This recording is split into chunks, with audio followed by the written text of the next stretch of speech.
Bom dia! Nós somos o Grupo Caramujo Amarelo e o nosso projeto consiste na criação de um teaser com um tema de educação ambiental, ambientes de conflito. Esse teaser foi desenvolvido com base em um filme 3D com o subtema de Fatehpur Sikri, mais conhecida como a Cidade Abandonada. Fatehpur foi construída no século XVI em estilo indo-islâmico. E diz que o surgimento dessa cidade na região de Sikri transcorreu devido a um encontro do imperador Akbar ao sufi Sheikh Salim Christi. O imperador, por querer um herdeiro, pediu a intercessão do mítico Sufi, e esse, por sua vez, orou por ele. Logo, uma das esposas do imperador que estava grávida foi enviada para Sikri. E após seu filho nascer, Akbar considerou a vila de Sikri um lugar de sorte, decidindo, por sua vez, fazer dela a capital do Império Mughal. Mas após 14 anos, Akbar e sua corte deixaram Fatehpur e voltaram para Agra. Algumas pessoas dizem que foi devido à escassez de água na cidade. Outras categorizam que o imperador perdeu o interesse pelo local, e outros até alegam que o Sufi, perturbado pela mudança da cidade, declarou que ele ou o imperador tinham que sair de Fatehpur. A história se passa anos após o imperador ter abandonado a cidade com seu povo por falta de água e recursos, e o teaser já começa com ele observando a ruinosa Fatehpur de outra perspectiva, notando uma estranha chuva que não caía no local há muito tempo. Em contrapartida, cortamos para a protagonista, que, caminhando pelo deserto em busca de alimento, encontra um oásis habitado por um deus. E ele cuida de suas plantas de aparência mística despretensiosamente, até perceber a presença da garotinha. Assim voltamos para o imperador, que decidiu conferir pessoalmente a prosperidade repentina da cidade, adentrando os portões pela primeira vez depois de muito tempo. Ele percebe então que o motivo da grande chuva avistada anteriormente é a exótica árvore instalada no centro da cidade, e a inspeciona. Mostramos novamente o oásis já no anoitecer, onde o deus Radha oferece chá para Aja, indicando o início da amizade que os dois criariam dali para frente. Por fim, cortamos para um momento em que o imperador é barrado de se aproximar da árvore por um dos habitantes, e imediatamente ordena que o segurem para executá-lo. Mas quando está prestes a acertá-lo, é impedido pelo deus Radha, que bloqueia o ato e passa a se transformar em seu real estado físico. Assim encerramos o teaser, que para ressaltar os diversos rumos da história foi feito em formato de intercalação, mostrando as cenas entre a realidade de Aja e a realidade do imperador, até coincidir ao momento em que eles se encontram na cidade, onde o conflito é iniciado. O conceito visual foi pré-estabelecido a partir da narrativa e das ideias iniciais. Desse modo, para criar identidade visual, houve diversas pesquisas de referências visuais que constituiriam o moodboard. E com isso, foi definido estilo, personagens, vestimentas, acessórios, cenários e paletas de cores, que seria utilizada ao longo do projeto. Para o desenvolvimento dos personagens, foram considerados diversos aspectos, dentre eles suas idades, funções, personalidades e classes sociais. Para a Aja, primeiro fizemos alguns testes com silhuetas, pois queríamos representar uma criança desbravadora e cheia de energia, em oposição à cidade sem vida e ruinosa. E após escolher uma que representasse tanto sua forma quanto seu comportamento, fomos para as roupas. As roupas foram pensadas para serem leves e largas, para possibilitar seus movimentos, e seguindo também os costumes e vestimentas da época.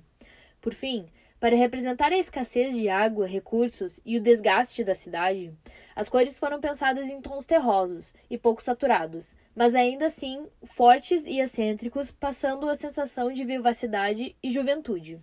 Para representar o imperador, utilizamos traços caricatos de vilão, como sobrancelhas arqueadas, olheiras fundas e o bigode cobrindo a boca para que ele sempre esteja com uma carranca, mostrando um semblante forte que induza medo e poder.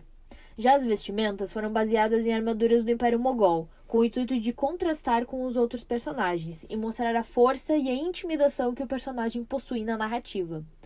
Para a paleta de cor, optamos por cores frias que reafirmam esse lado vil do personagem. Já para o deus Hada, pensamos em retratar o oposto do imperador. Assim, o público associaria instantaneamente quem representa o quê. Seus traços são joviais e aparentam paciência e ternura, enquanto suas roupas são simplificadas e remetem à naturalidade e despretensão. As tatuagens foram inspiradas nas tatuagens de rena e na tilaka, que é uma pintura de rosto da cultura Dharma. E seu cabelo comprido, juntamente com o delineador, foram pensados para trazer feminilidade e delicadeza, assim o deixando com aparência paternal e afetuosa. E os figurantes, por sua vez, reafirmam a escassez da cidade, com seus semblantes melancólicos e suas roupas simples. Aqui temos o concept de props, sendo da esquerda o cantil da protagonista, e o da direita a semente da árvore que leva a bênção para Fatehpur. A árvore possui propriedades místicas que fertilizam o solo, junto com suas flores, que dão frutos exóticos. Queremos então dar um aspecto de desnaturalidade nas suas formas, junto com cores vibrantes e florescentes que entregam sua magia. O conceito visual dos cenários foi desenvolvido para retratar a situação escassa e pobre de Aja, e acompanhando suas descobertas e trajetória, a transformação que seu lar sofrerá. Foram estabelecidas 3 grandes áreas de importância: Fatehpur Sikri, o deserto e o oásis. A cidade foi pensada para ter uma aparência mais abandonada, com algumas ruínas como pilares e paredes quebradas. As cores foram pensadas para ser menos saturadas e com uma grande predominância do vermelho, justamente com o intuito de manter as características das construções reais, que têm por base o aranito vermelho, e também para enfatizar a seca e a escassez de vegetação e natureza. As ruínas da cidade também contribuem para acentuar este aspecto de abandono e pobreza. O deserto é a extensão da cidade, onde Aja procura alimentos ou água para ela e a população. Sendo assim, buscamos representar um ambiente um pouco mais hostil e vazio para reforçar a ideia de que a seca assola a região. Cores quentes e tons de amarelo e laranja predominam no ambiente. Além disso, o local possui dunas de areia, algumas rochas e plantas rasteiras, onde haja procura por pequenas frutas. Já para o oásis, quisemos mostrar o contrário dos ambientes apresentados, sendo a entrada por meio de paredões rochosos que vão levar ao encontro de um ambiente com água em abundância, flora diversificada e fartura de alimentos. Sendo assim, esse local é repleto de cores vibrantes e vivas, com predominância do verde, azul e amarelo. Esse contraste entre os ambientes reforçará ainda mais a ideia de que algo mágico existe naquele local.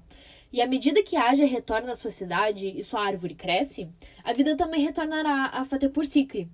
O solo infértil dará lugar a gramados e arbustos, árvores crescerão pelo pátio e as cores se tornarão mais vivas e saturadas.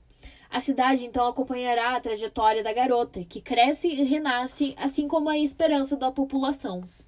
O roteiro de cor acompanha a variação de emoções ao longo da narrativa, além de luzes e sombras essenciais para a trama. As cenas do imperador no palácio e na cidade são representadas com a presença do azul e do roxo. Já para as cenas do oásis, utilizamos cores fortes, saturadas e vibrantes, com poucas sombras tanto de dia quanto de noite.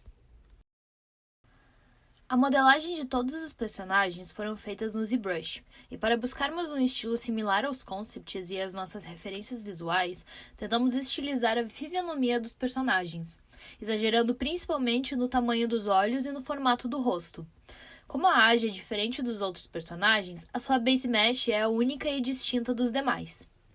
A fim de facilitar o processo, modelamos uma única base para todos os modelos masculinos, mudando apenas suas fisionomias, com o objetivo de desenvolver suas expressões e evidenciar suas personalidades já definidas anteriormente. Após a retopologia e a abertura de UV, voltamos ao ZBrush e utilizamos a técnica de Polypaint para pintarmos os modelos. Já a retopologia, abertura de UV e rigging foram feitos no Maya, a partir das base meshes dos personagens. E a partir do modelo rigado, criamos os blend shapes que permitem algumas expressões faciais dos personagens, contribuindo para o processo de animação. Para o cenário, também buscamos manter essa estilização presente nos concepts, e esses foram modelados no Blender. Já a abertura de UV foi feita no Maya, e a texturização dos cenários foi feita no Photoshop e Substance Painter. Por fim, utilizamos estes mesmos programas para o processo geral dos props, como bule, espada, potes, tapetes e entre outros. Para realizar o teaser 3D, utilizamos os princípios da animação de Ollie Johnson e de Frank Thomas. Também tivemos como referência o manual de animação, escrito por Richard Williams. A linguagem sonora foi desenvolvida para acompanhar a dinâmica da narrativa. De início, temos uma linguagem mais suave e amistosa, em tom de apresentação da história. E à medida que a tensão da história cresce, a música conduz esse crescimento, até chegar ao clímax. Além disso, sons Foley são utilizados em toda a animação para acompanhar as ações dos personagens, sendo baixados por meio de sites livres. Esperamos que tenham gostado da apresentação e muito obrigada por sua atenção!